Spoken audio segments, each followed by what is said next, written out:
Thank you so much for everyone who's joining. Thank you to our audience and our panelists that will be joining us today. I would like to first introduce myself and my team. My name is Delnaz Kazemi, and I'm the state lead for Voters of Tomorrow, Oklahoma. I also have Bianca, who is our legislative and political director, who has been putting a ton of work into this event, has been reaching out to the panelists, and I'm just so grateful for her.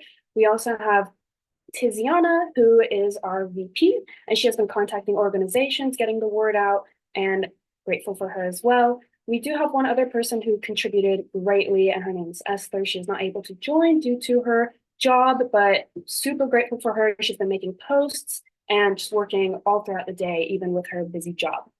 So now on to our panelists. I would like to welcome, we have Sarah Tooley from Build Oklahoma, Councilwoman Hamon, Representative Munson, and Chairwoman Andrews. And I will allow them to give a brief introduction in the order that I just mentioned. So just as a reminder, we're going to start with Sarah, then go to Councilwoman Hamon, Representative Munson, and Chairwoman Andrews. So Sarah, starting with you. Yeah, thank you for having me. I am fresh off the doors. So I am really grateful to be here after hitting some good turf this morning. And so, yeah, my name is Sarah Tooley. I am 24 years old. I am the director of Build Oklahoma, which is a 12-week paid fellowship opportunity that runs fall, summer, and spring cohorts where we teach folks, I like to say, front of the house, back of the house, if you worked in restaurants like me for campaigns, where we teach you about communications, finance, all that good stuff, and just skills that apply to nonprofit work, general civic engagement, and really just get folks tapped in to help increase voter participation across Oklahoma. I'm also a professional political consultant. My bread and butter is field. Love doing data-driven work, love connecting with voters and volunteers. And so I work for a couple candidates right now. And I'm really excited to see what this year brings and what continues to happen as we roll into November 5th, municipal February 11th, and on and on and on. So yes, I will pass it to Councilwoman Hamon, who I'm excited to be on this panel with all these lovely people. Similarly, very humble to be in this array of folks. So my name is JoBeth Hamon. I am the city councilor for Ward 6 in Oklahoma City. I've been on council since 2019, and my professional background is kind of in the mental health, public health, and social services space. So trying to bring a lot of those perspectives into city government, recognizing that a lot of what the city does already touches on a lot of those things, but I don't think we've historically thought or really made those connections very prominently. So really trying to bring those neighborhood level, people level centered policies in mind to the city government. So thanks for having me. Hi, everyone. I'm Cyndi Munson. Also very grateful to be here. And thank you for giving me a chance to cool off a little bit. So I am in my campaign gear and I will get back out there after this. And I thought a t-shirt probably isn't the best thing to be on, but I feel like you all understand, and it highlights the important work that we're doing and need to continue doing to make change in Oklahoma. I am the state representative for House District 85, which is in central Oklahoma City. Also represent the Village and Nichols Hills. I am also the House Democratic leader. And so things are very busy right now with my own reelection campaign and then making sure we protect our incumbents who are running for office. And we are aggressively targeting 4 seats that are currently held by Republicans that we have identified that we believe Democrats can win. So it's been a busy time, and big thank you to Sarah and Councilwoman JoBeth Hamon and Alicia Andrews, who is our party chair, because all of their work contributes to what we're doing even in the legislature. I've been elected for 9 years. I first ran for office in 2013 when I was 28. I'm now 39. I was not successful in my first election in 2014, but an opportunity came in 2015 when the seat was open, when the representative that I challenged passed away. There was a special election, and so that was the election I won. And ever since then, I have been opposed. And so it's been a busy decade for me. But really a great opportunity to be on the ground, interacting with voters, talking about the issues that are most important to them, and then figuring out ways how to ensure that we can get more balance in the state house. And so a lot of my focus now as leader is figuring out how to strengthen our infrastructure for House candidates and making sure that we're supporting them and getting the best candidates recruited that truly represent Oklahoma. So more women, more people of color, more young people represented at the Capitol. I'm the first Asian American woman elected to the legislature. And so it is important to me that we find more women of color. We don't need any more first. Hopefully we're seconds now and thirds, but we're working on that. And that's certainly a priority for me. Prior to coming to the legislature, I worked in the nonprofit sector, specifically the Girl Scouts of Western Oklahoma. So I'm very passionate about women and girls issues and making sure that we're doing better when it comes to our policies and supporting women and girls in their education, when it comes to employment opportunities, and of course, healthcare. And as we all know on this call, we are doing everything we can to get different folks elected to reverse the ban on abortion, access to abortion and reproductive health care here in Oklahoma. So all of that is certainly keeping me busy. And again, happy to be here and looking forward to the conversation and being with you all today. So I will pass it on to our chairwoman, Alicia Andrews. Thank you, Leader Munson, and thank you, Voters of Tomorrow, for including me on this panel. And I think you should commend yourself on putting together this panel that really covers the panoply of Democrats in Democratic politics in our state. And so, you know, good job on that. A little bit about me. I am the state chair of the Oklahoma Democratic Party. I got involved in the Democratic politics, not because when I grew up, that's what I wanted to be, but because I was watching what was going on the sidelines, like most voters, and just basically disgusted with voter participation in our state. And rather than just kind of being at home mad at it, I, looked around to see how I could get involved. And then I got involved and I have expanded the things that I care about. Primarily, I care about expanding the balance of representation in our state legislature, expanding balance and representation in state politics, down in our municipal levels and school board, and not just, when I say balance, not just partisan balance, but demographic balance and balance in rural and urban. We've got to expand and make sure that everyone in our state feels like they have a choice and B, representation. And all of that includes bringing folks up no matter where we find them, but finding young folks like you guys and Sarah, finding young folks and getting them involved at an early age. I was 50 when I got involved. And as I look at who I share this panel with, these are the folks that need to be involved and who we should be targeting.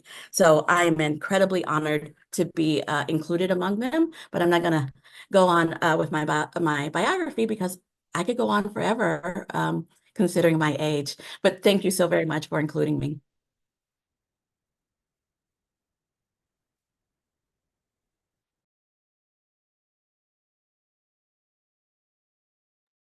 All right, thank you guys so much for your introductions. We're all so excited to hear from you. We're gonna get started with some questions that we have pre-written here, and then I will be sending out a form into the chat so that all of our participants may submit questions. If you have anything you would like to ask any of our panelists, we'll come up to a point where we're able to present those. So our first question for the panelists, as you all said, you're coming from a variety of backgrounds, so we would love to know how your specific positions have given you unique perspectives into what is needed from young folks and young civic participants.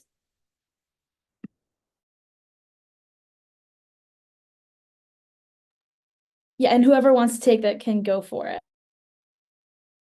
Well, I'm going to jump in.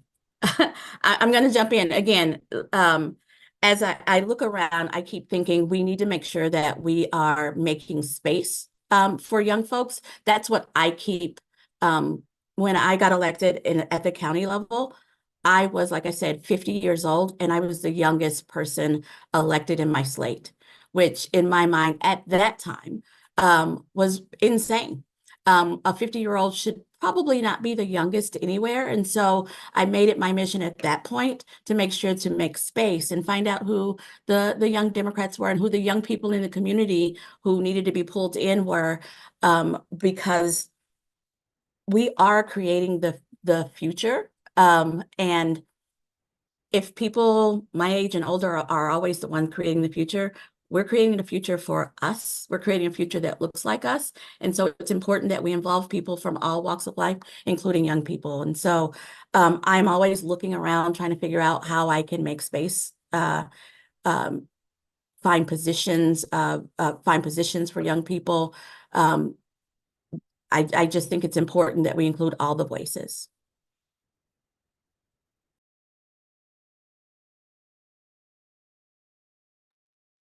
I can jump in next, because that really, what Chairwoman Andrews said really resonates with me, that when I first ran for council, I just turned 28 when I announced.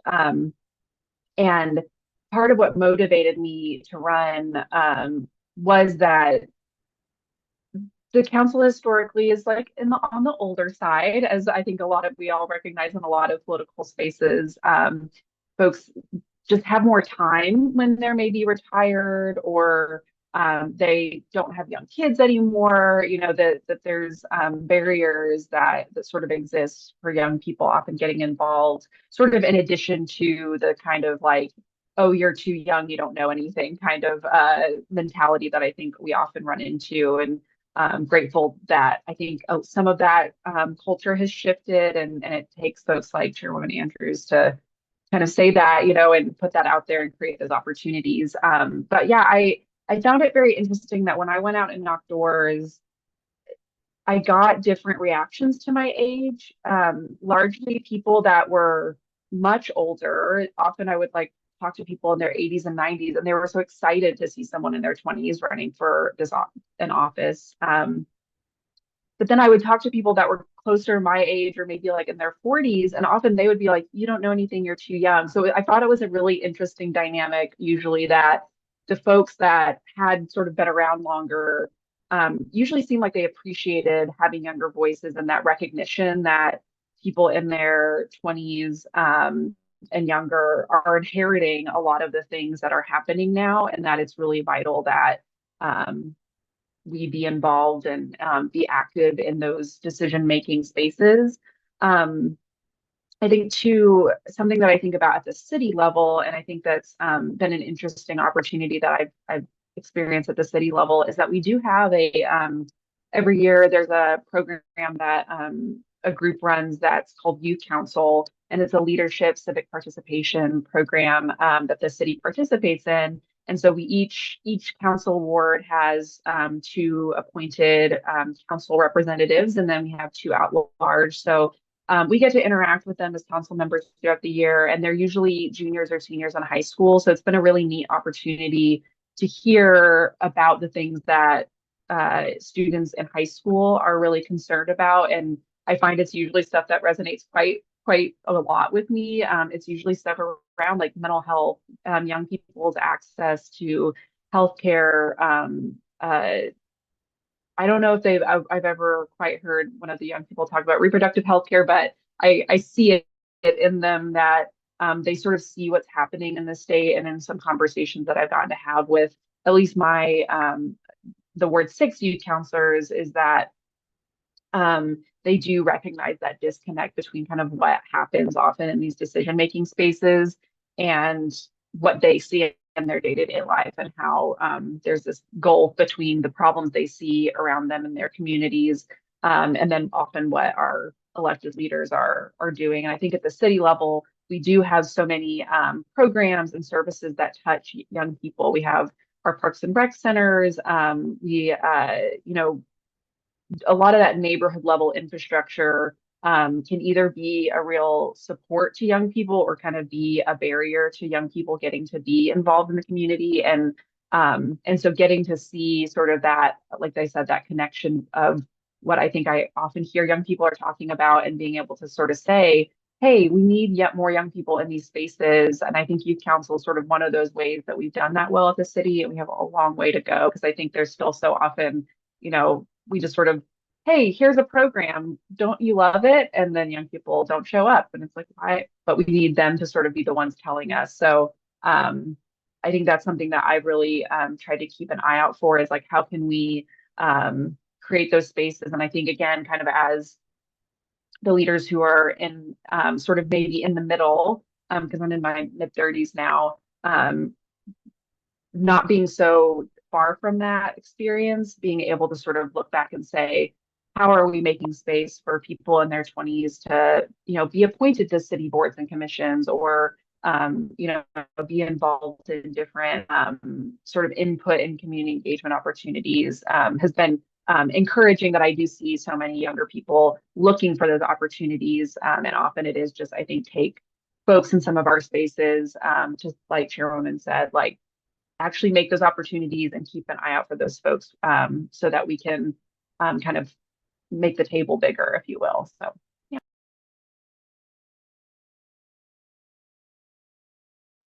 Sarah can't tell. I was going to say she can't tell that I'm looking at her, but I'm like, go, Sarah.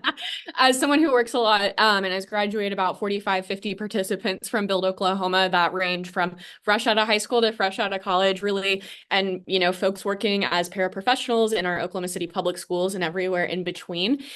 The kids are all right. Is really what I've learned. And I really want to shout out Representative Arturo Alonso because he's done a significant job in helping recruit people for this opportunity and connecting back with folks from his campus, connecting back with folks in high school that are in his network, whatever, to promote this opportunity and make it mutually beneficial for his community. And, as terrible as 4156, if you're familiar with that anti-immigration bill was, it's gotten a lot of really incredible young organizers out from the South Side into the fellowship program that are now going out and speaking to that are now going out and having those conversations. And you know what? If that's the consequence of it, let it be. Let it be that these young people become organizers, get skilled with digital organizing. I think, there's a lot of different issues in a lot of different spaces, and I give credit to folks that are organizing around different world issues, especially wars going on, they know when to post. They know when most people are on traffic, and that's really knowledge that impresses me, and that's knowledge that we can tap into. And we didn't get into this overnight. We're not going to get out of it overnight. So bringing youth along, and really, I'm appreciative of these opportunities, especially youth council. I had friends that, really loved, and that's what got them. And I had nerds friends who I was really excited to hear about their experiences. And, especially at the party and with just folks that are consulting and working on campaigns and all of those things, let's make it reflective like us, as Leader Munson spoke about in the legislature as well. Let's make the folks that are working on this infrastructure also reflective of the people that need it the most. So yeah, I'd say also just the kids are all right. I'm really proud of the folks I work with and really the resilience and inspiration they give me. So really, we just gotta, people don't know what they don't know. So give them the opportunity and they'll fly. Yeah, what I would add to that is first, just great job to Sarah and her team and what they're doing. I have a couple of Build Oklahoma alums who are working on my campaign and working in our caucus operation that are doing great work around field and fundraising. And we in Oklahoma have to do a lot better job around capacity building and providing opportunities for young people who are interested in politics or civics or public service, even if they don't have every single skill set yet. This is the place to learn. This is where the opportunities are. I know it's very tempting to try and leave and go to a quote unquote blue state and get out of your red state, but that's no fun. The work is right here. You got to learn through the struggle and how to get resources to you and getting in front of voters. And it's really inspiring too, I think, for people who, especially who are older than us, who are more seasoned than us, they want to know that the next generation is picking up the work as well. And so it is incumbent upon us, those of us who are elected or who are doing campaigns or whatever leadership positions that we're in, elected or not elected, to create those opportunities and tell young people you have a place here. And I love what Sarah said, because that's exactly what I was thinking, is tapping into the skill set of this generation in particular when it comes to social media. I'm only 39 and I feel like I'm pretty tech savvy, but there are things that I'm like, I have no idea how to make that video or make my Instagram story look more appealing. And so I'm learning something from them. And I think, continuing to have a mentality of growth and openness and willingness to learn is important for us who have been in the work for a little while and who are getting older or whatever they're saying about us, but also just my own lived experience, similar to what Councilwoman Hamon said. You have to think about gender differences and ethnicity and people of color, because a young man who's 20, young white man who's 25 running for office, he gets accolades. He gets congratulations. You have your life together. You know what you want to do.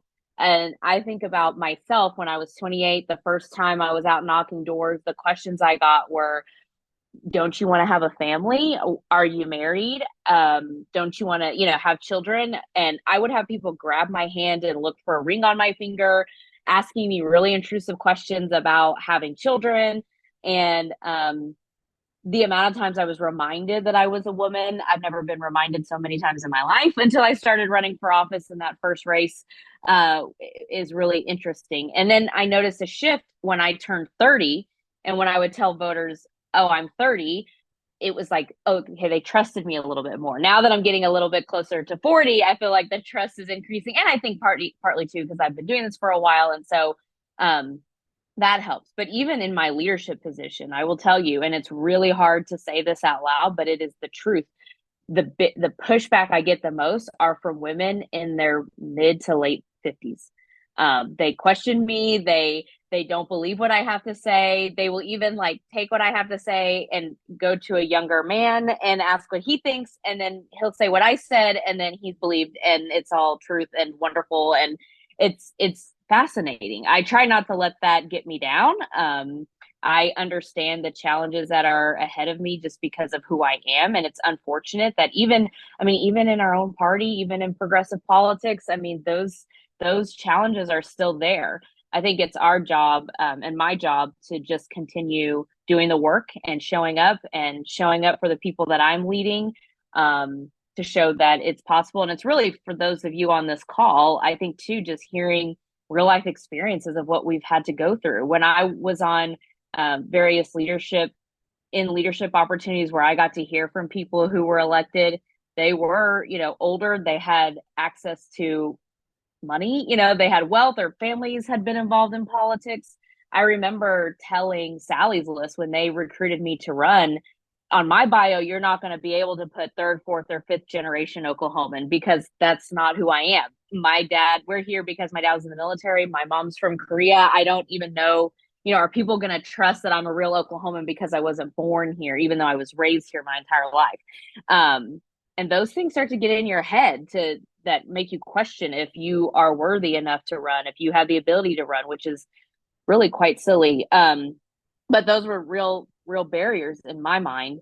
And it is really tough as a young person. I don't have a family. I'm not married. I don't have another income coming into my home. Everything rests on my shoulders. And, when you're on a public servant salary, and I'm sure, even on city council, we don't make a living. But it's also really hard to squeeze in additional employment opportunities to make money, because the work is a lot. And especially if you're in the minority.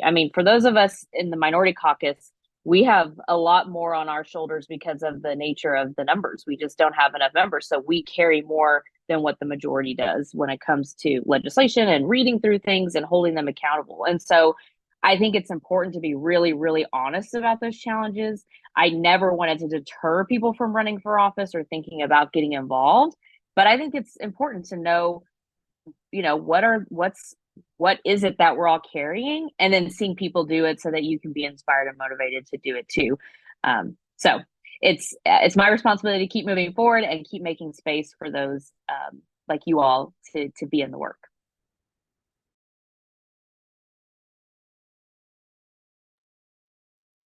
Okay, thank you. Is there anything anyone would like to add? Okay. Our next question is, in the current environment with emotions running high, how can individuals have political discussions with their family members and friends while also keeping it respectful?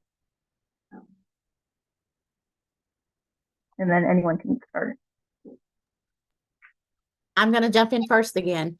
I like this question because I think that it gets to the heart of it. I am fortunate that, at Thanksgiving, I don't have to worry about that one uncle who disagrees with the rest of us. But In my prior experience, I was a realtor in Tulsa, Oklahoma, and as I scroll my social media feed, I see that I differ politically with a lot of folks who, who were my colleagues and my friends and I hung out with. And so I have the regular occasion of having conversations with people who obviously do not agree with me. I don't start in with politics. It's really easy to talk about, reproductive health and, the economy and all that kind of stuff. But really, it's about talking to people like they're people and hearing what it is that they care about. And because you get more ground really by asking people like, what's the most important thing to you? And then you ask two more questions. And that used to be my motto when I was in organizational design, is always ask one more question, because it's not as easy as Republican and Democrat. I mean, when it is as easy as Republican and Democrat, we haven't asked enough questions. We haven't sought to understand whomever we're talking to. We have to ask, what do you care about? And get past the TikTok answer, right? Because we're all inundated with the TikTok videos, but what do you care about? And when they tell you what it is, ask what they care about there. And you end up being able to have the conversation without without it getting as ugly as I've seen some conversations. But it really is about, I tell people when I'm recruiting them that your job as a candidate, beyond direct voter contact and raising money to do more direct voter contact, is to get out there and make sure that people know, like, and trust you. And you don't do that by just showing up with a flyer. You do that by having conversations and listening. I think the most disheartening thing when door knocking is I'm really proud of the conversations when, again, that's what I use as Chairwoman Alicia said, of what's important to you. I work right now for Shantae Gilmore. Shantae Gilmore asked me to come knock your door. She wants to know it's important to you. She wants to be informed. And I hate when someone says, is she a Democrat or a Republican, won't even open the door, won't even talk to me. And you leave it at that. You hopefully leave the lit. You hopefully, leave that positive voting message. Thank you for your time. Like, that's always the most important thing that I preach to people. But yeah, you have to listen to them out. And really, a lot of folks, they are willing to have that conversation. They are willing to say, I always ask, do you care about a road or a bridge you need fixed? Do you care about, this, that, and the other? What's important to you? What's going on in your life? Why is that important? Is it your school? Is it your healthcare? Is it whatever? And I think especially in candidate work, it's really easy to go back to that bio. So if someone says that they care about healthcare, I say, Shantae's a healthcare worker. Don't you want that kind of person making policy about insurance practices, all of those things? Like, that's who we need in that perspective, right? And so really that keeps it people-centered. That keeps it, I'm always really proud to say, I know a lot of compassionate people that are in office, just like Councilwoman Hamon, like Leader Munson, like Alicia Andrews over at the state party. Like, I'm always proud to tell people that because I do know them. I've had those conversations. I know that they're great leaders and they really do care. And so I think just keeping it people-centric is the most important thing. I'm the only Democrat in my whole family in Oklahoma. And so I've had a lot of tough conversations with my parents. Have gotten them to maybe move a little bit farther to the left than they are to the right, which I'm excited about this year. But it wasn't an overnight thing. Like, I remember crying in 2020 to my dad about, like, please do not vote for Donald Trump. Please do not do this. Like, let's talk about the people we care about, right? Like, that's how I approached it. And then how do you keep planting those seeds? And then my dad saying, like, meeting my candidates, meeting the people I work for, that's really changed his opinion of, he sees that they're hardworking. He sees that they do such great work, and that, it takes a lot to go door to door. It takes a lot to run a whole race for 2 years. And so really, I think keeping it people-centric is really what you can do, especially from trying to sell someone on a candidate. I would add, just to echo what Sarah's saying, this is why the face-to-face interactions are so important in our races, and especially at the local level. It's so easy to get very excited about what's happening at the national level, whether we're talking about who's running for president or vice president or even Congress or US Senate, when really, the people on the ground, JoBeth Hamon's races are so vital to whatever's going on at the very tippy top of the ticket, because she's able to knock her constituents and talk directly with them, but then also solve their problems a lot quicker than even I can. I'm like that next level. And then even, with her, the school board races, county commission races, and those are where we really need more people paying attention to what's going on at the most local level. And I think we've had really inspiring candidates and inspiring elected officials who have done that work, that have gotten people to pay more attention to what's happening right here in Oklahoma. And when you are able to say, like Sarah said, I'm your neighbor. I live down the street from you. I shop in the same grocery store as you. Don't let the people with the power divide us so much so that we can't see each other as neighbors anymore. And as a candidate, and it's why I'm so passionate about door knocking, and I tell people, and I'm not lying when I say this is my favorite part of the job. It is definitely physically, emotionally, and mentally taxing. Yes, I would rather be drinking a beer, prepping for the OSU or OU game today, or crying myself to wallowing by myself because the Huskers lost last night. I want to do all those things, but once I get out there, it's kind of like exercise. You don't want to exercise, but once you get moving, do you ever go home and like, dang, I wish I didn't walk those 3 miles or lifted those weights? There's always a conversation out there, or an interaction, or an opportunity that reminds me, this is why I'm doing what I'm doing. We are preserving democracy by continuing to talk to each other, by meeting each other face to face.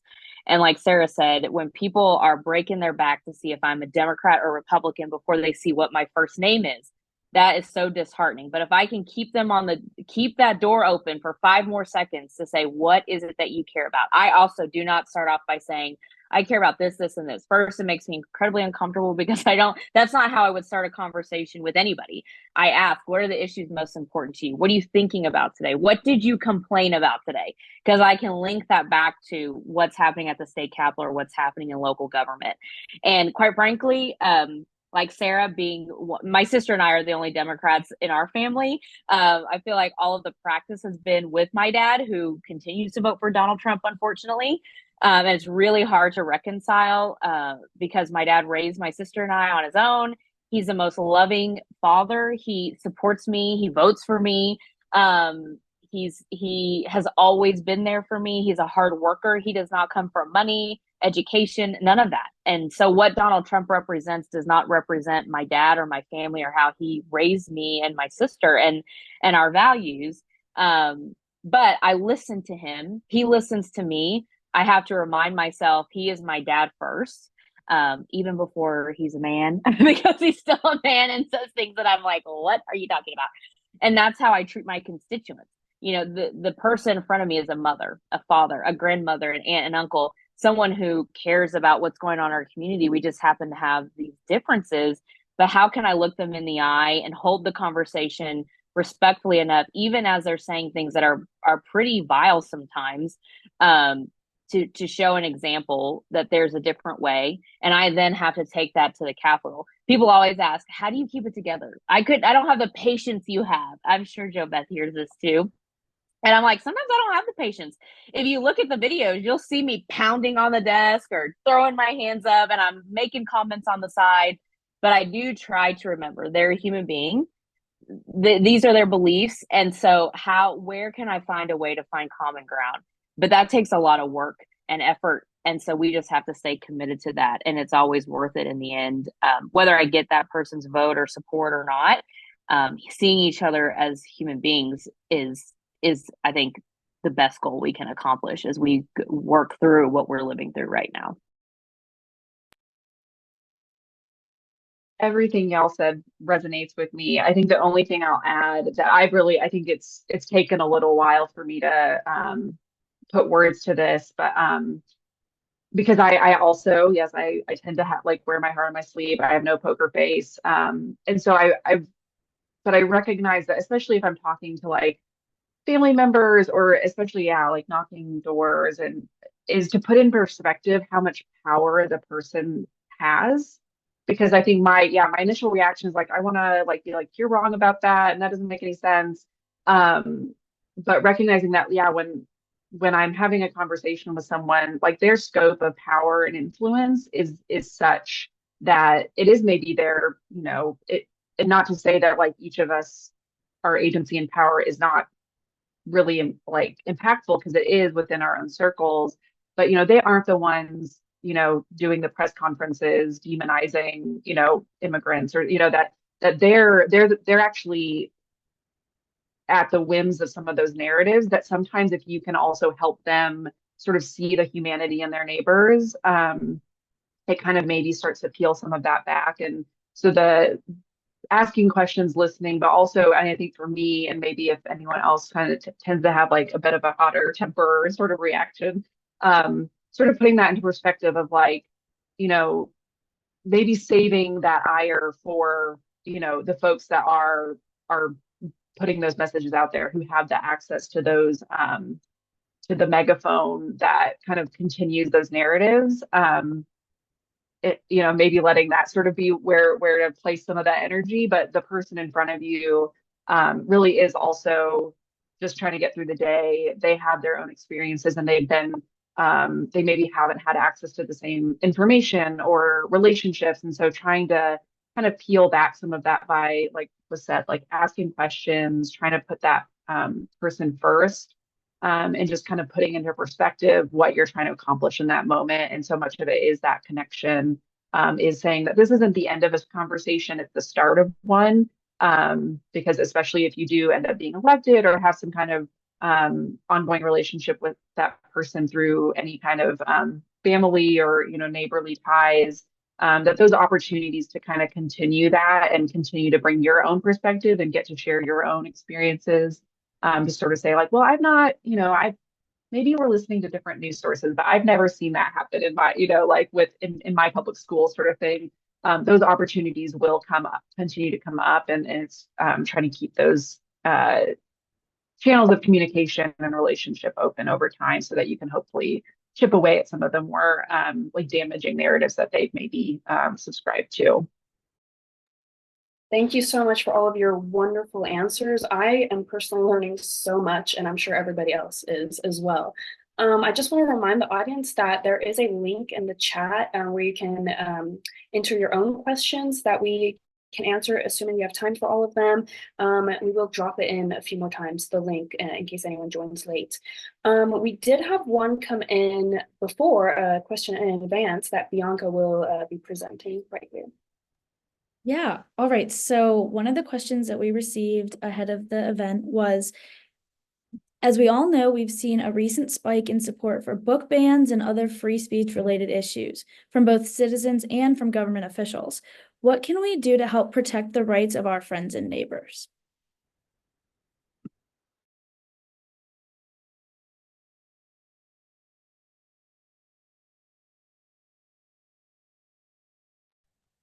Find out who your school board member is. Make sure everybody in your community knows who that school board member is or who that contact is. I think that is a first powerful step. Obviously, there's a lot more, but I think a lot of people don't know what they don't know, right? They don't know how to engage the system, and like, no shame in that, right? Like, if you've never voted before, I don't shame you. Like, I don't have your lived experiences. I don't know why you don't participate and do whatever, but I can tell you that I do think your vote goes a long way and can encourage you along. And so give people resources, give them access to those advocacy tools, and I will turn it over to the rest of our panelists. Yeah, I would say definitely educating yourself on who represents you, and then, putting your advocacy skills into practice, sending emails, writing letters, making phone calls, and, reaching out to your school board members, your legislators, and saying, I am Cyndi Munson. I live in your district. I'm a constituent, and I don't agree with what's happening on XYZ issue, regardless of what it is. I really like the question because it said our elected officials, but also citizens. But a lot of times citizens are following what the people in power are doing. And these folks who are wanting to ban books and control every little aspect of our lives are doing this, again, to keep us divided, to keep us at each other's throats. They're fear mongering. And so I think it is important, and it's something that we in the House, in the Democratic caucus, we try to elevate to our colleagues on the other side of the aisle when these types of policies come into place, or when the talking points are being used, or the rhetoric is being said, is to say, we're not hearing that from our districts. And we actually talk to both sides. And so encouraging people, I always tell this to people, especially when, because I'll hear from a lot of Democrats or people who think a little more progressively than their state representative or maybe the area that they live in, I'm contacting you because I know you'll listen to me and because you and I agree. And I always say I'm going to direct you right on back to your representative and your senator because they need to know that you live in that district. They need to know that they actually do represent people who don't agree with what they're doing or what they're advocating for or where they're being complicit. And so understand your own power and using the tools that you have, email, letter, phone. And I say the more direct, the better. Get to know, are they hosting town halls? Are they hosting coffee meetings? Are they hosting, are they doing something in a public way that allows you to come and ask some questions? And I think if they can see and hear more of people who don't agree with those types of policies, maybe they'll change. And if not, guess what? They're up for re-election and every year, every 2 years, every 4 years, whatever the cycle is for that particular position. And you can run for office. And if that's not what you want to do, you can vote and you can vote them out. I'm just going to second all of that. I don't have anything else to add. That was like, yep, that's all what I have in my brain. I guess the like tiniest thing I will add that I from my experience on city council, and to the piece about the school board, especially at the school board and city council level, like, no, we are not really paid full time. So sometimes I recognize that you might reach out to a school board member and not hear back because they might be fielding a lot of things. Same with city council, and just not maybe have the space. But the more sort of proactive, like before like an issue really spikes, if you will, that you can be in like reaching out and introducing yourself to your elected representatives so they kind of have a sense of who you are.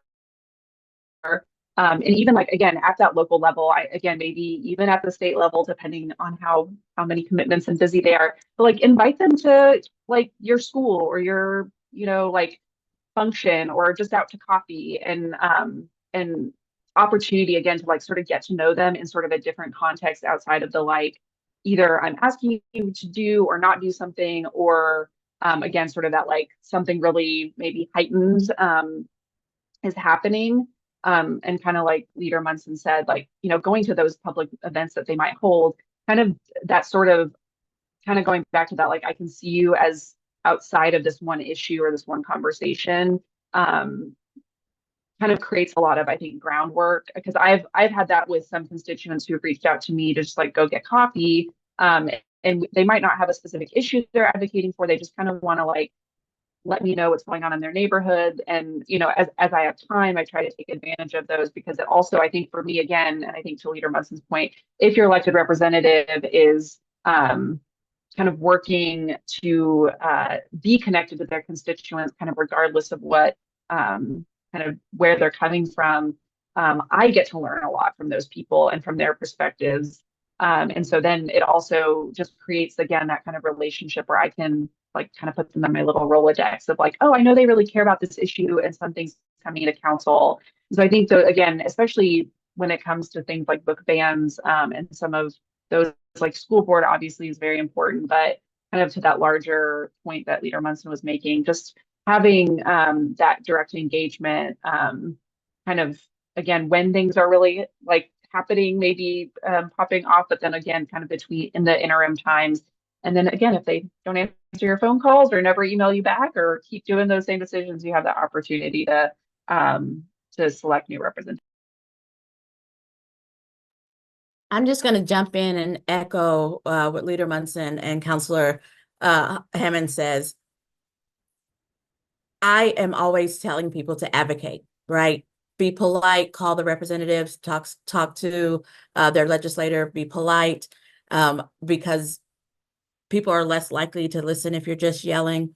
But, also I'm a big proponent of, if your representative, you have no way of getting in touch with them, either through their executive or whatever, their assistants or whatever, you have no way of getting in touch with them and they are not representing you, just as Leader Munson said, find somebody to run against them. If it's not you, if this is not your time, right? Because young people, you're starting your families, you're climbing the ladders and all that kind of stuff. If it's not your time, find somebody. If it is your time, run against them.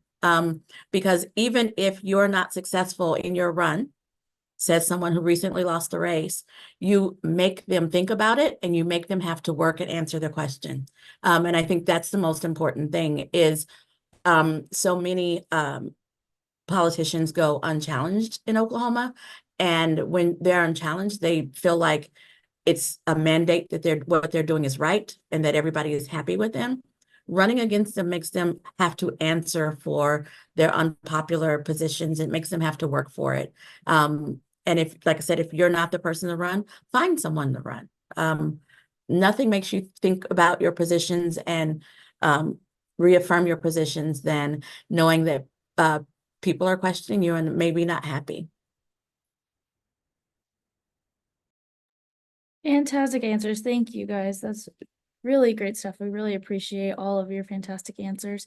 All right, our next question is a little bit on the lighter side, so we can take a deep breath. What new policies or new candidates have arisen in recent years that have given you hope for the direction of our state?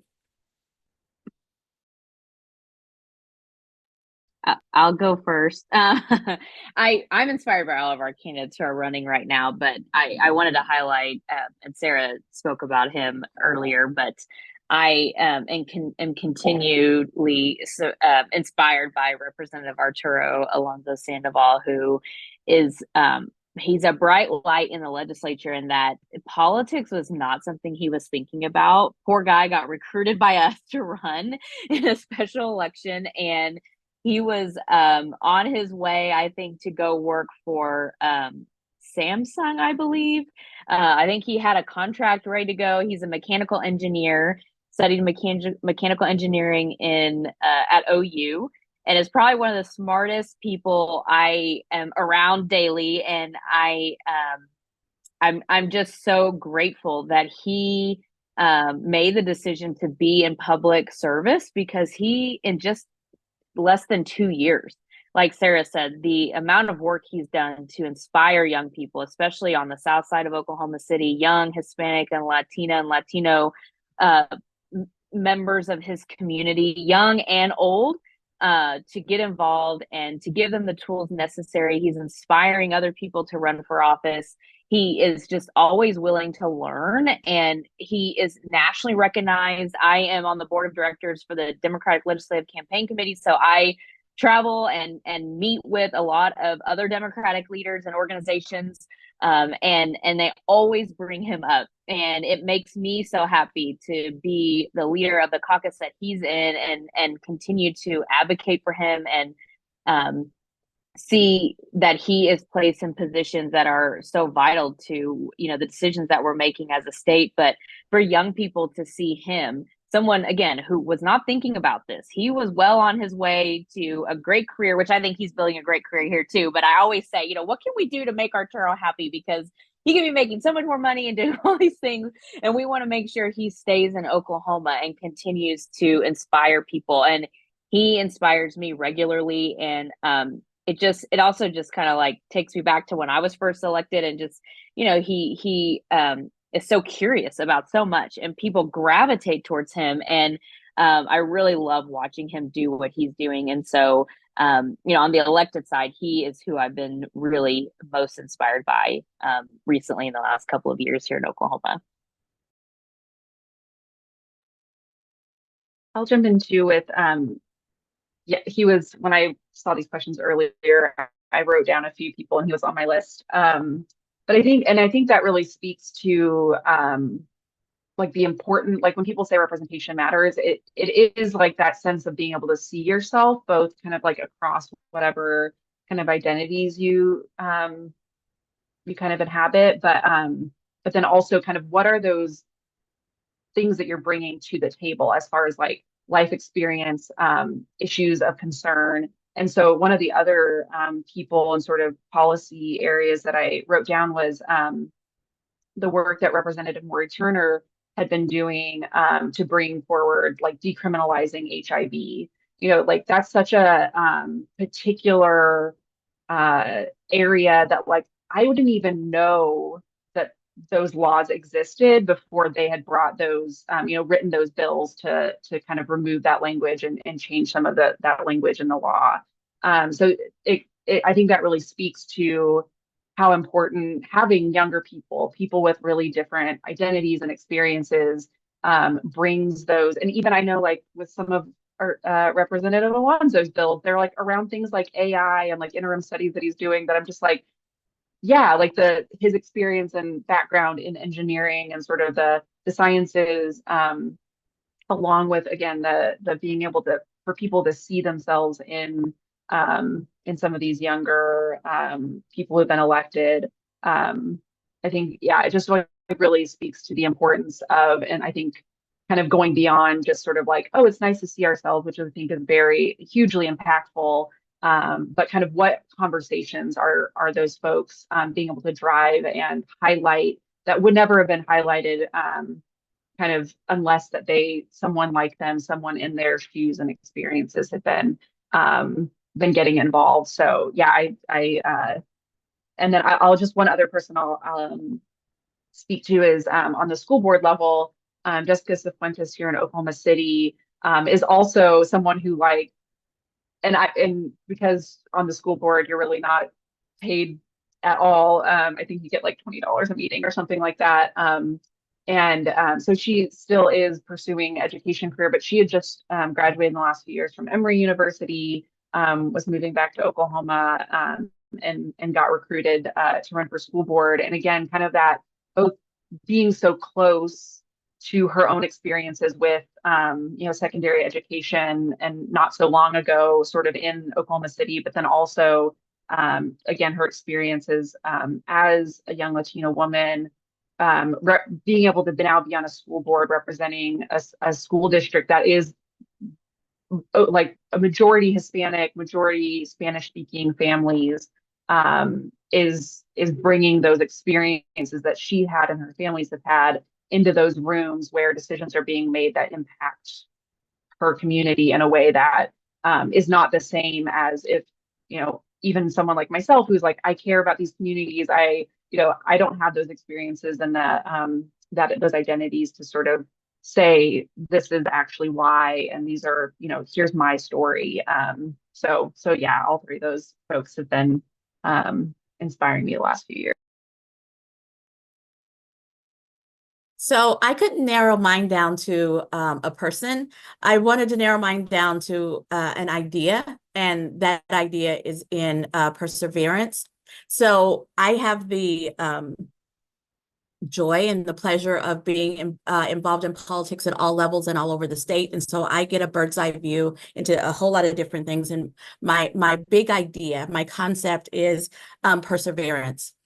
All over the state right now, we have candidates who ran the first time and didn't make it across the finish line. And then I use Leader Munson as my example. You may not make it across the finish line the next time, but you've made those connections and people know who you are. Run again. Because Cyndi Munson ran twice, and she's now the leader of the House Minority Caucus. I mean, that's a big deal. And it's about perseverance. You may not make it across the finish line the first time, but stick in there, right? And so that's one level of perseverance. And then we have people, I'm getting ready to be unashamed and talk about my mother, who retired from a life in corrections and social services, retired, and then a young person asked her to run for office, and she's always kind of been involved, kind of sort of been involved, more so because I'm involved. But this young person asked her, not me, and she ran for city council. And when she said she was going to do it, I sat her down, and she's, in her 70s. I sat her down and I was like, Mama, you're going to have to knock doors. And I'm not going to listen to it's too cold or you're too tired. You're going to have to knock doors, and you're going to have to talk to your neighbors, and you're going to have to ask people for money. And my mother, who is very prideful and and all of those things, who never thought about pursuing politics, listened, and she knocked the doors and she raised the money. And she was like, well, I think I need to talk to people. So she had, meet the candidate events so that she could get to know folks. And she's always inspired me all of my life, but in politics, that was incredibly inspiring. And it made me think about people like Councilor Hamon, who has had, from my view, kind of a hard time, where people come after you personally and invade your privacy, invade your private life, but you're still there serving serving your community, which is incredibly, speaks to perseverance, because you are an incredibly caring and smart woman, and you could go do something to make so much more money and go away and not have these people invading your life, but you're still here. And I'm grateful for that. And as I sit back and I watch it, I just think this being in politics in Oklahoma is a rough game, right? And the folks who continue to be here, right? The folks who continue to be here, year after year, you know, it is incredibly inspiring. And I'm not leaving you out, Sarah. When I very first met you, you were like, I don't want to be in public. I want to be in politics, but personally, I'm going through something. But but you went away, regrouped, and you're back, and you're inspiring, of course, to me, you're a young person, but you're inspiring even younger people to get involved and fill a space that we desperately need. And so, like I said, I couldn't narrow it down to a person, because for me, it's really about perseverance and sticking in there. And that's what inspires me. Well, thank you, Alicia, for those kind words. And yes, that fun meeting at the EDW Candidate Forum 2022. No, I would say what inspires me, I'm actually looking at the 3 posters in my office right now of Raise the Wage. I did a lot of signature collection efforts with my fellows this summer who really did a lot of work to collect thousands and thousands of signatures across the state in Oklahoma City and Tulsa. We went to Western Oklahoma Pride. We went to the Noodling Festival in Pauls Valley. That was a little rough. Went to a lot of other places, but really, I was like, oh, what am I being asked? These kids are going to hate me. They're going to hate this event. No, they all said that was their favorite part of fellowship. And it's really exciting to see now that they take ownership of it, that they repost so much of what comes out of that campaign, that they are so, yes, it's on the ballot in 2 years. People can't wait 2 years for a raise. It's a crime. I could get into that for a long time. But, at the end of the day, there were people who did tell us that I don't want to circulate this because you didn't ask me to help write it. I don't want to circulate this because da-da-da-da-da. And I hear that, and those are things that we can definitely, I was just doing field, never really authored the state question at all. But I hear that, and that's important considerations for folks. But I was really hopeful to meet a lot of wonderful volunteers, a lot of young people who circulated the petition, people who were really excited saying, I'm going to get a raise. I really need this for me and my family. I remember I went to Ada this summer because my boyfriend's family lives in Colgate. I said, see you later. I'm going to go work today and go collect signatures, have fun at the family party. And so went to Ada, went to the farmer's market, me, myself, and I with my little clipboard, just tootling around. Oh, they were so excited to see me. They gave me a table. They gave me chairs. They asked me if I was coming back next weekend. They were like, when can we do this? Can we keep doing this? And those are the opportunities, and those are the people that need to meet us. And I really wish I could be carrying another petition today. It's one of my new favorite activities through and through. So I would say, honestly, petitioning work gives me a lot of hope. And so efforts with the state question this summer, especially through the fellowship and through their eyes, really gave me a lot of hope.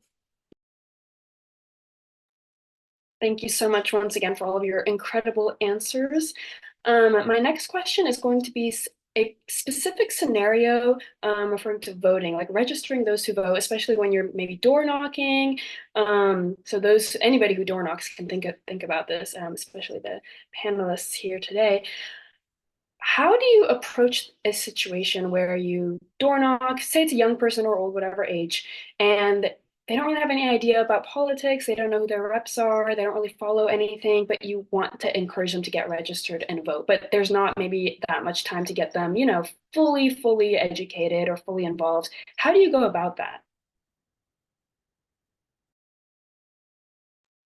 okvoter.com, you pull out your phone, you whip out that voter portal, you start logging in their information. I would say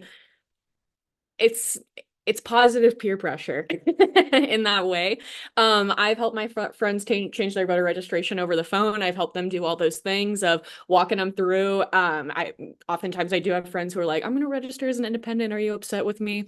No, man, I'm excited you're going to vote. We can talk about that later. We can talk about candidates, whatever. But I think pull out your voter portal or oklahomavoter.com, go to the voter portal, first name, last name, date of birth. You give more information for a Texas Roadhouse or reservation. So make sure they get up on that.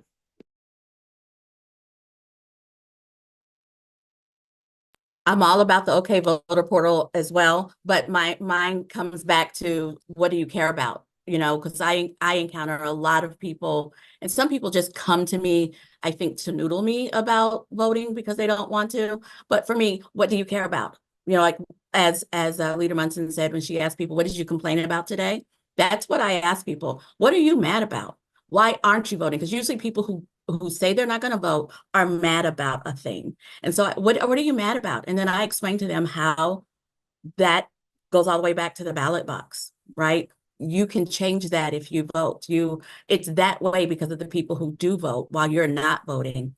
And I make it about not shaming them for not voting, but pointing to them, making a connection to them, how what they care about in life is directly tied to the ballot box. And I usually am more successful that way. And I am encountering a lot more people who want to vote non-affiliated.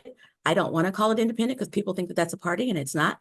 Unaffiliated, because I'm just happy that they're willing to consider participating in the process. And we can talk about organization later, but get engaged in the process is how I started.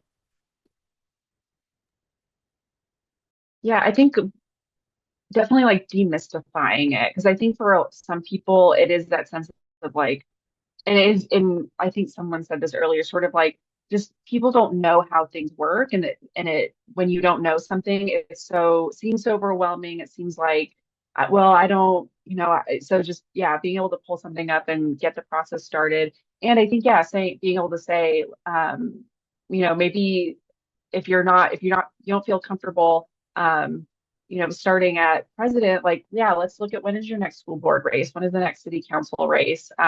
Sort of what are just sort of those inroads people can have, and then being a resource. I think probably all the panelists I've experienced this is people tend to like my neighbors in my building will be like, when is the next election? So like just being sometimes people don't have they're not going to like sign up for all the newsletters and follow all the campaigns or whatever.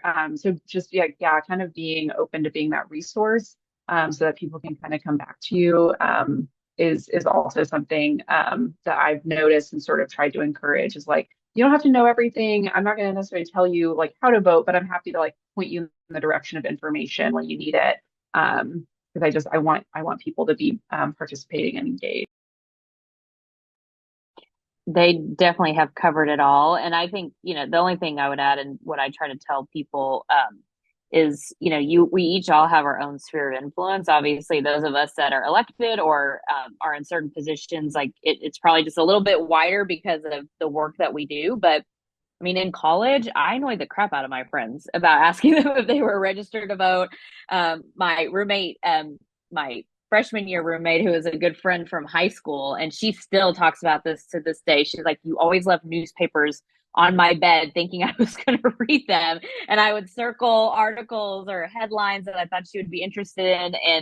And then you just naturally, everyone on this call, I think, just naturally becomes a resource because they turn to us, they hear us talking about it and seeing it. But, you don't have to have a huge platform to make a difference on all of that. And I think the more of us who think about our sphere of influence and then using our platforms, our social media, our opportunities when you're sitting down with brunch with your friends or getting a drink or whatever you do socially, to just bring up and ask those questions. And sometimes it can be a little awkward and weird. And, especially if you don't agree 100% on everything, because I know it's tricky when you're like, oh, do I want to get in a fight about abortion today or, Trump today or whatever? Probably not. But being able to share, even with my dad today, he's living in Florida right now, part-time with his sister. And I texted him this morning and said, just FYI, voter rolls were purged. Did you see that? And also, did you apply and request for your absentee ballot? You know, so I'm even checking in with my own dad, who I know is going to vote against me on everything except for House District 85. But you know, he's got to know. And in that moment, I was like, I'm checking in on my dad today. You know, I'm checking in on my sister and my brother-in-law. And so it can be that simple. And yeah, people are living their everyday lives. The more you can also, I love what JoBeth said about demystifying or, you know, just disengaging, or not disengaging, but taking away that pressure of, you know, when I knock someone's door and they're like, I have no idea. I don't know what's going on. I do ask the question sometimes. What'd you complain about today? But sometimes, especially when I can tell they're like taking the groceries out of their trunk, they've got a kid in their arms, baby's crying in the background. I'm like, I always joke and say, your mental health is probably better than mine because you're not thinking about this all the time. You know, you are thinking about your family and your friends and paying the bills, and you're just living life. And, you know, I'm happy to carry a lot of that load for you, but also hear the resources. So I think those of us who are interested in, you know, using our tools and just having those things ready to go.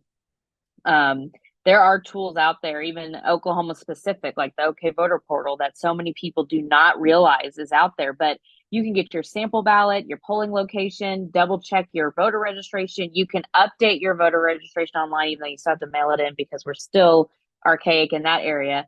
You can request your absentee ballot, and you know, this fear mongering around absentee ballot or voting by mail. In Oklahoma, you can track your ballot. It is noted when it was mailed to you, when you sent it back, when it was counted. And a lot of people don't realize that that tool is there. So we all have to take the responsibility of educating ourselves and then sharing it with people closest to us.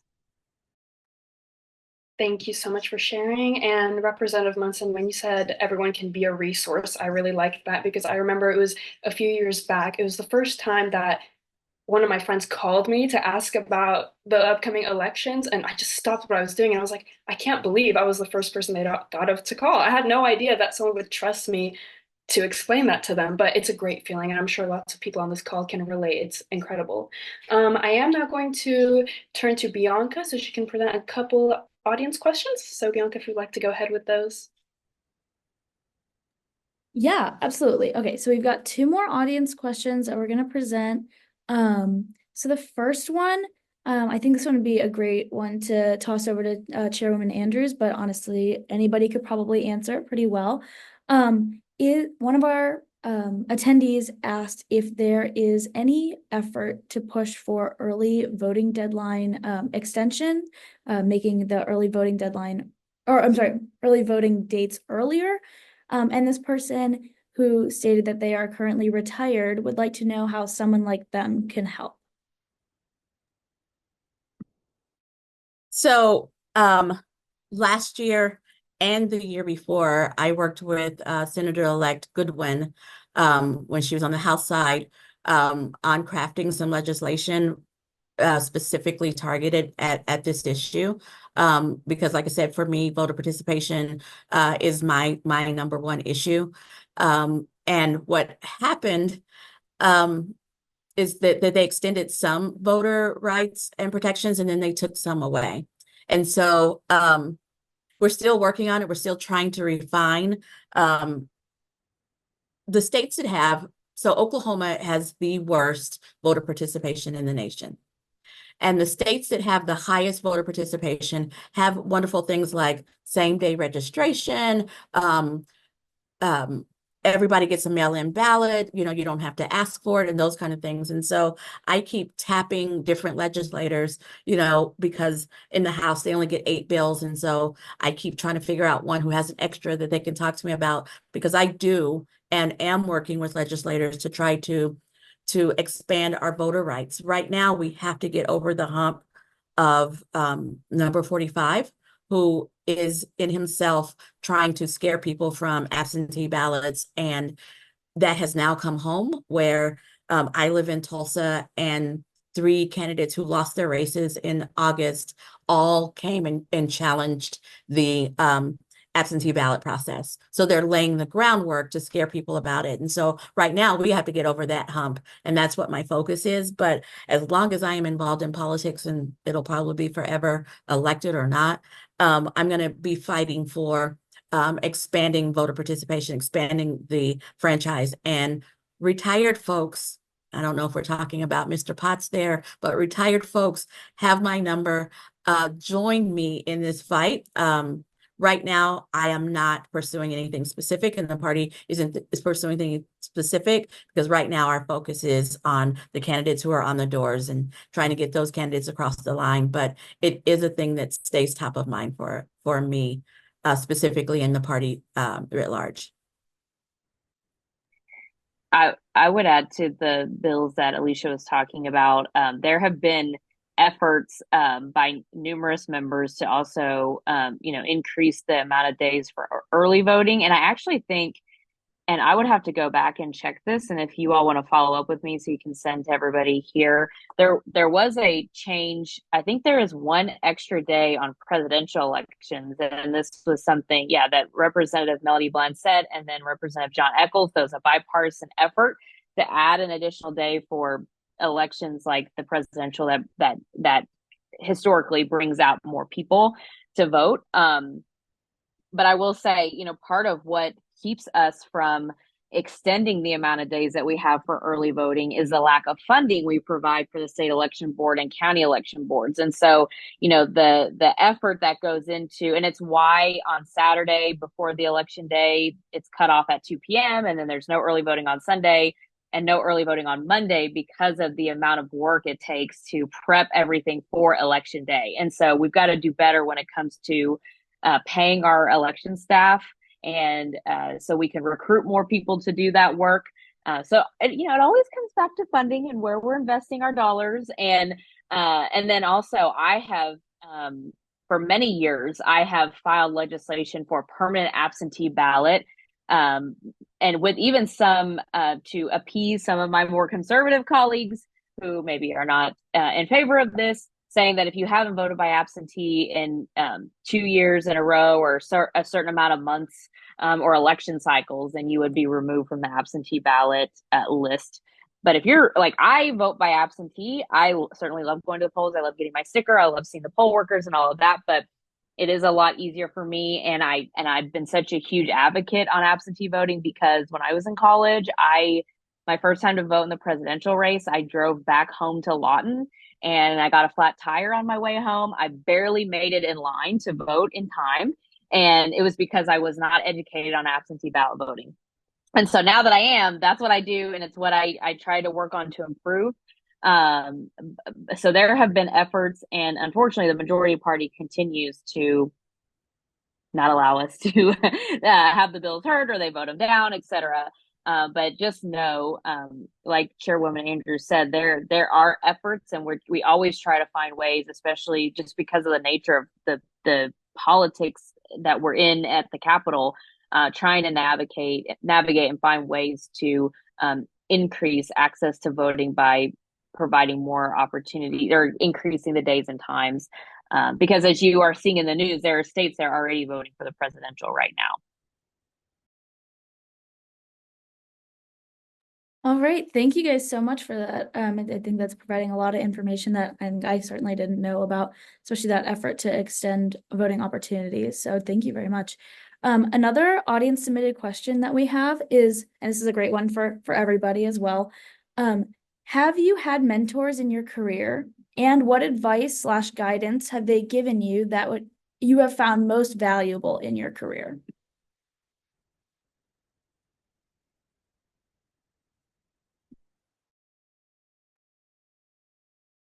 I think this one, my answer might be right down you guys' alley. I first, when I was, mad and looking for a way to get involved in the party, I had a realtor friend who was at the time the president of Tulsa Young Democrats. And she actually provided the entree into me getting into the party. So I was brought into the party by a young Democrat. And the way that she organized and the events and the folks that she brought in to speak, literally, I was going to Young Democrat meetings well past my sell-by date. But because just watching how she moved and watching how she engaged and watching, the folks that she recruited to run for office. And so she was though she's much younger than me, in this space, I consider her to be a mentor. I've been really lucky to work with a number of incredible, talented folks. But really hard to narrow it down for sure, but Ward Curtin is definitely someone I work with in the fellowship, and definitely is someone who has encouraged me to be my best self and has helped me not just politically, but also professionally, and really reminds me to be data driven, reminds me to, I need to have everything to back it up of, yes, I do have an interest in Lawton, much like Leader Munson, in those areas of, how do we get better engagement? How do we get, all these things that I feel are crying out? Well, you got to bring the data perspective. And that's something he's always taught me and really helped me invest in. But I also think when I got my start on 2020 in Congresswoman Horn's race as a fellow, when the rest of the world was shutting down, I opened up my laptop and got to phone bank, which was kind of crazy to think about during COVID 2020. But I was really thankful for that time. And a common phrase you'll hear in organizing, field work, direct voter contact: come for the candidate, stay for the organizer. And I definitely saw that in the people that were above me. They provided what I like to call radical hospitality. And I know Jim is probably giving me a peace sign right now, even though he's off camera for that, because that's something that I see in volunteers like Jim and other folks of, you're not going to just come to phone bank just to phone bank. Like, that in and of itself is not great. You're going to come for the great policy conversation. You're going to come because someone's thanking you, someone's inviting you. Everyone wants to be asked to the prom. Everyone wants to be asked to vote. Be shameless. Let's invite everyone along. And really, they just modeled to me how you should treat people, how you should, make people feel included and welcome. And they are a rich and vital part of the campaign. And like, my volunteers are my bread and butter no matter where I go. And so, yeah, that's definitely what I would say.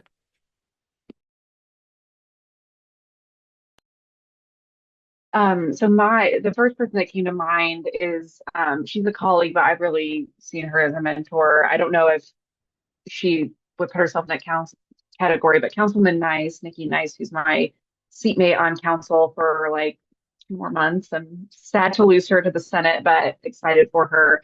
But sort of, I think actually, both Sarah and Alicia, you sort of mentioned this, but sort of like seeing how people hold and move through spaces. I just, ever since I've been on council with her, she does this amazing balancing act of like always speaking her piece, sometimes forcefully and sometimes with the like tension in the room that is like, incredibly uncomfortable. But then like still just like she never doesn't say what needs to be said, but is always just able to kind of assert herself and then get back and do the work. And in a way that I don't quite know how to talk about it, because she just has this like incredible balancing act, and I've just sort of watched her and tried to emulate that, where it's not that she's not saying what needs to be said, but then she also is just able to listen and elevate other people's voices in ways that is just really inspiring and pretty amazing to see. So yeah, that sort of seeing her in that position, in that space, has been really inspiring, and helped me, I think, learn a lot about my own and think about the way that I try to lead or try to show up in spaces.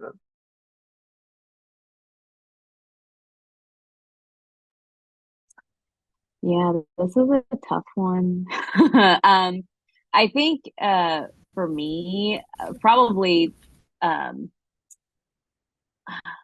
I'm thinking back on just like, especially when I first started and what, got me to a yes to even do all of this and then keep going when it was really hard, when you're trying to raise money, you're trying to get votes, and so many people tell you no, and those kinds of things are it's really frustrating, especially as a new candidate and someone who doesn't look like and sound like the majority.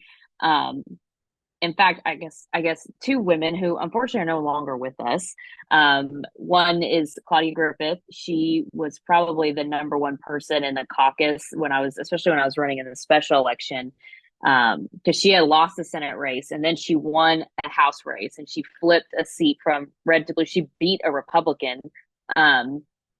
she was just, so engaged in what I was doing and encouraging me every day. And once I got elected, she wanted to help me with the little things like, here's how you get your laptop, here's how you get your parking spot, those are things that are just like insider things that you don't even know what to ask when you first get elected. And when you're the only one in your class, there really is no class. There's no one else going through this at the same time as you. Having someone that's just sort of looking out for you has always that's always meant so much to me. And then Mary Sosa, who ran for House District 89, the seat that Representative Arturo Alonso Sandoval represents now. She was just so deeply involved in the community and caring for the community long before anyone asked her to run for office. That was not the reason she did any of it.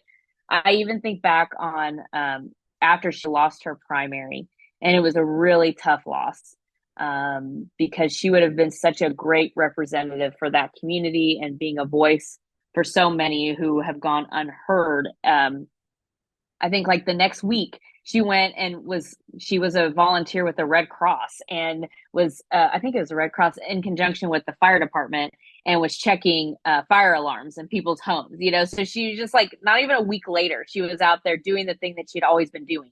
And that's just a reminder to me that regardless of our titles, regardless of who we are, it's really about service. It's really about looking out for your neighbor, and who's doing those things, who really just they really do go unnoticed. And I was so glad that there are organizations like Sally's List and other people who were looking for community leaders like Mary Sosa and Claudia Griffith to give people like me an opportunity to see. Same thing with Claudia. She was a nurse.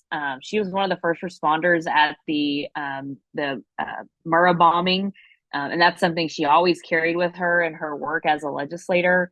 And I just wish so much that they were here today, especially with everything we've been going through with Trump and reversal on, access to reproductive health care and all of those things, just the voices they would be.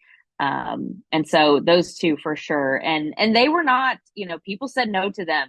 People were not quick to give them money. They were not quick to give them their vote, but they just kept moving forward and kept believing in it. And I remember one time Mary Sosa and I were in call time, and she was encouraging me when she had her own stuff that she was going through and the challenges, of getting her infrastructure together and bringing in the resources. And so I certainly carry both of them with me every day in the work that I'm doing. And yeah, the volunteers for sure. I know those were all brought up. I mean, the people who just stay so committed to the work, regardless of who the candidates are and what's going on, decades long involvement, long before any of us got on the scene, and they still continue to do it, is very, very inspiring.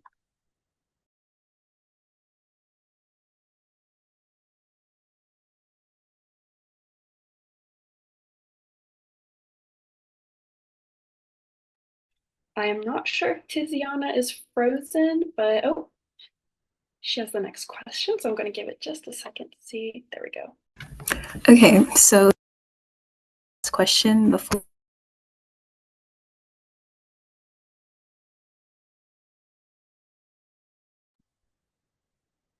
Tiziana, I think you're breaking out.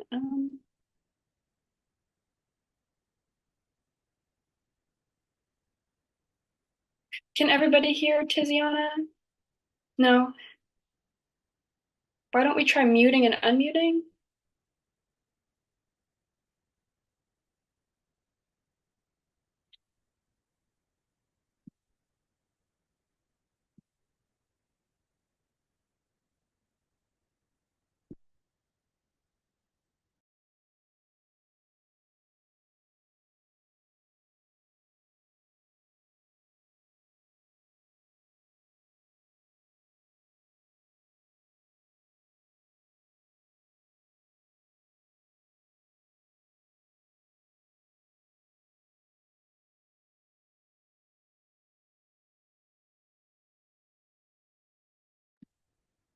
Tiziana, would you like me to go ahead with your question? Okay. Can everyone hear me fine? Okay, the joys of Zoom.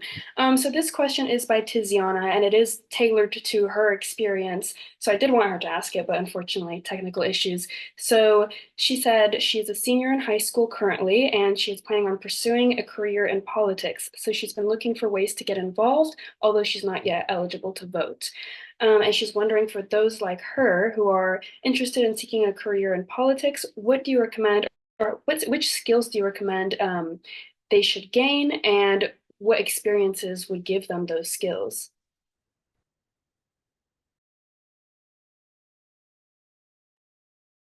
I would say, first, so glad to hear it. And you already have the skills. I think the best thing and the best way to get engaged is volunteering, going through a program like Build Oklahoma.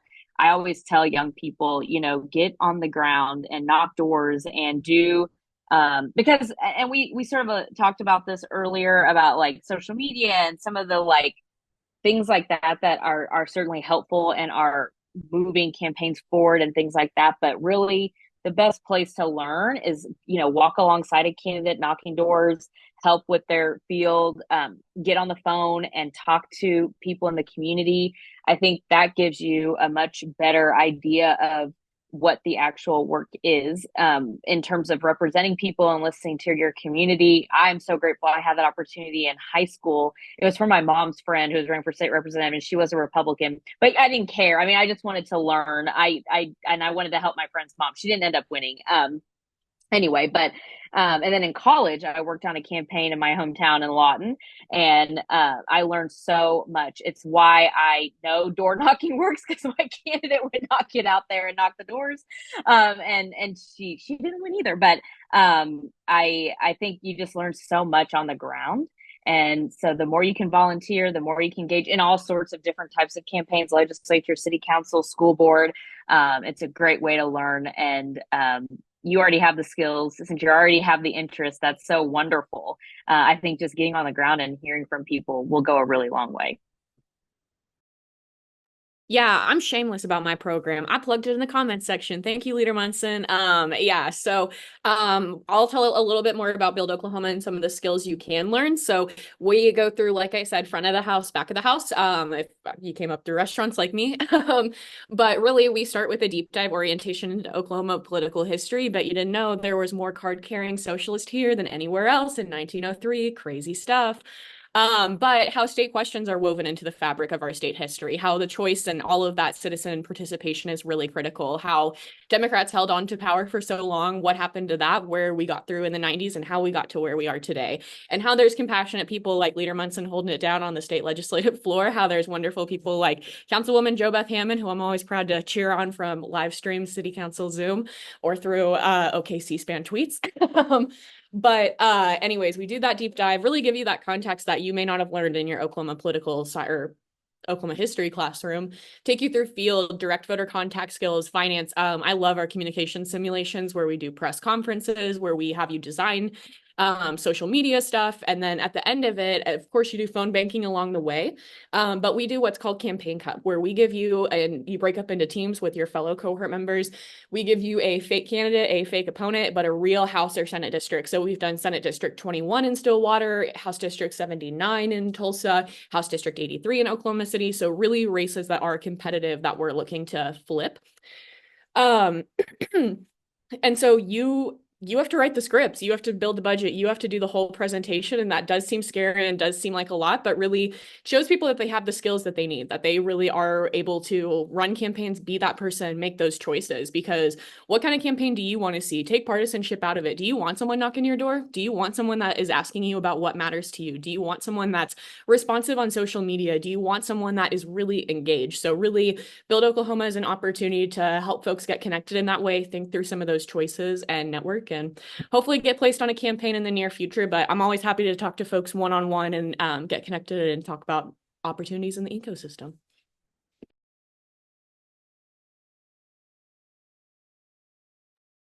I'm not going to step on either of those messages. Those are the answer. Get involved, figure out a place to get involved. You don't have to be able to vote to be able to work with a candidate or to be able to go through something like Build Oklahoma. Thank you so much, everybody. And I'm not sure if everyone saw the chat, but Councilwoman Hamon did have to leave, but she did drop her email there. If anyone has any questions, we are very grateful to her. We are at the end, so I will be asking the panelists to provide their closing statements in the same order that we did our introductions. So we'll be starting with Sarah, and then moving on to Representative Munson and ending with Chairwoman Andrews. Yeah, be shameless. That's my advice. Have no shame in asking people to vote, asking people to come along with you, asking your friends to drive you while door knocking, all of those things. It takes those hard questions. It takes those hard conversations. Everyone wants to be asked to the prom. Everyone wants to be asked to vote. Be that person to ask. Show that radical hospitality unto others.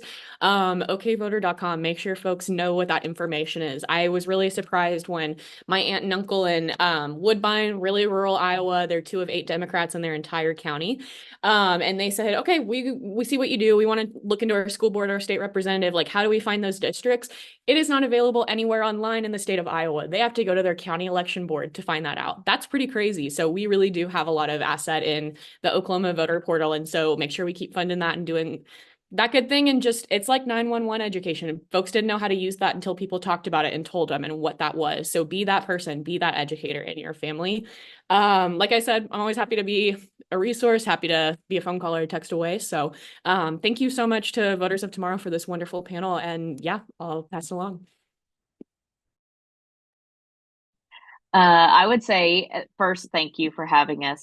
I've really enjoyed the conversation, and my sister will be here soon, who's driving me this afternoon, and so I'm watching my phone to make sure she doesn't text and things go off on the laptop. But I'm really inspired, and I am going to take it with me as I'm in the 100 whatever degree heat is going on out there, the craziness. Yeah, I know, big, and I love summer, but summer's about, well, I guess this is the last day of summer. It's about to be over. It's time to move on from the heat. I would just leave you all with, there are 45 days left until election day. So there's plenty of work to do on the local level that will help candidates up and down the ballot, that will help Kamala Harris, that will help Tim Walz, that will help with, there are some state questions on the ballot. Some of them are not good. And so I would encourage you to educate yourself on those and be a resource to your family and friends on those issues too.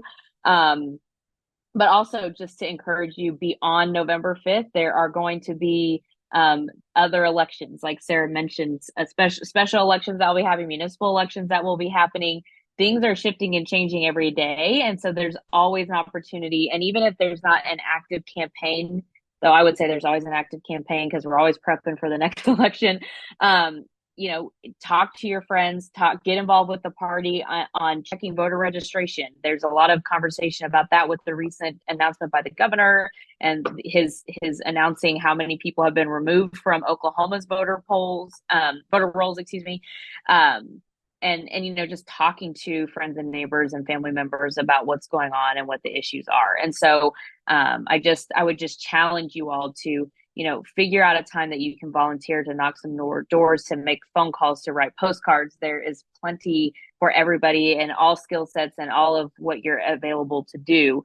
I would encourage you to do it. And don't think that November 5th is the last thing that you can get involved. Yes, knock more doors, always knock more doors. But there's plenty to do all the time, and just know that your voice matters regardless of your age. And everybody it's just so necessary for you to be involved and for you to be heard. And just thanks for taking this time on a Saturday even to listen in and be engaged and be inspired to do those things. So go forth and do great things, as my dad would always say to me. I too want to thank you for inviting me to participate on this panel. I got to spend some time with my friends, with Sarah Tooley and Leader Munson and Councilor Hamon, and I got to learn from them. My big takeaway, my big message that I always use whenever I'm invited to speak to young voters is take up space. It is really important. I didn't get involved young, and so I didn't have all of the patting you on the head or talking if you're too young, all that. I missed that part, but I see that part, and I see that folks my age, my demographic, are the ones who are patting folks on the head. I want to make sure that I separate myself from that demographic and am seen as someone who's encouraging. Take up space. If you believe in a thing, right? Educate yourself about that thing and talk about it. Be shameless, like Sarah. Make sure that you're making your voice heard. Make sure that people know what you care about, because that's what shapes legislation. Take up space.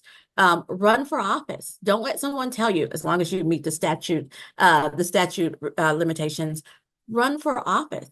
That's how we bring down the average age in the legislature, which last I checked was 56. Our legislature is largely male, and it's largely, I'm going to call it middle age because that's where I am, and I don't want to call it old. Is largely male and largely middle age, and we need to bring that average down. But the way that we do that is that more young people get elected. More young people get elected by more young people running. And I think if you can see it, you can be it. And so keep in mind that Leader Munson was 28 the first time she ran, and Councilor Hamon was the same age when she ran. Run, and recruit your friends to be your campaign managers and your campaign staff and your campaign volunteers. Run, be in the space, take up space, make sure that your voice is heard. And this right here is a very excellent first step by calling us in and asking us the questions and keeping us accountable and keeping us engaged. So my big advice is always take up space and make sure that people know that you're there. Thanks again for inviting me. Thank you so much. I can't begin to explain how much I learned throughout this call, and I'm sure everybody else feels the same. So thank you so much to all of our panelists. I would also like to say thank you to the Voters of Tomorrow Oklahoma team, Bianca, Tiziana, and Esther. They just did incredible, and it was just so fun working with them and putting together this event. I would also like to thank Voters of Tomorrow's national office, who is the reason why we were able to form the chapter in the first place, and they've been really helpful with promoting the event as well. I would like to thank the volunteers that we had who promoted the event on their socials, throughout their networks. And of course, I want to thank the audience for joining on a Saturday and listening to this very important topic. Just a few things. We are on all the socials at VOT Oklahoma. Go follow us. Yeah, that was an interesting reaction. And we will be posting about everything on there, whether it's events. We do have some articles that are coming out. We do have one already on our Medium, which we will promote on our socials once again for new people to go check out. And we will be having more as well. And once again, thank you so much to everybody who put together the event and joined the event, and have a great night. And thank you, Bianca, for dropping the Instagram in the chat, and it's the same on Twitter. So yeah, thank you so much. Thank you so much for joining, everybody.